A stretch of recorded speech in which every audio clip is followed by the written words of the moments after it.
ako po ay umaamin sa aking maling nagawa. Pinahintulutan ko po ang aking sarili na maging kasangkapan sa pagpapatupad ng isang masamang gawain. I, Roberto R. Bernardo, a resident of Malolos City, Bulacan.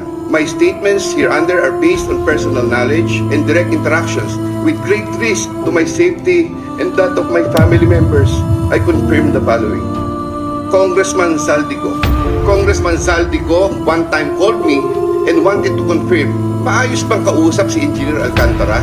Engineer Alcantara then told me that Kong Zaldico was asking for a 25% commission, 2% was to be shared equally between Engineer Alcantara and myself. He made deliveries of cash to Congressman Zaldico in compliance with his commitment.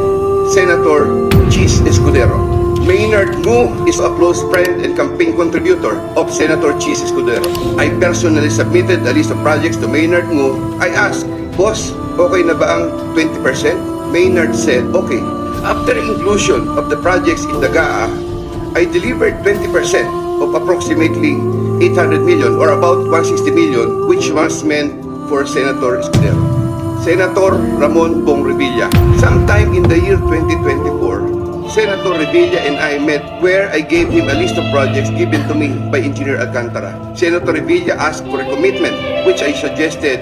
Then he approved at 25%. Senator Revilla will appreciate additional contributions for his senatorial re-election bid. Engineer Alcantara collected the 25% commitment, or about 125 million, which was turned over to me and then delivered to Senator Revilla in his house in Cavite. Senator Nancy Binay. Sometime in the year 2024, Carlin Villa, a staff of trusted confidant of Senator Binay, called me and asked for a commitment which was set at 15% of the total amount of the projects. Engineer Alcantara collected 15% commitment, or about 37 million, which was turned over to me and which I then delivered to Senator Binay at a house in Quezon City. I attest to the truth of the foregoing statements based on my personal knowledge and authentic records.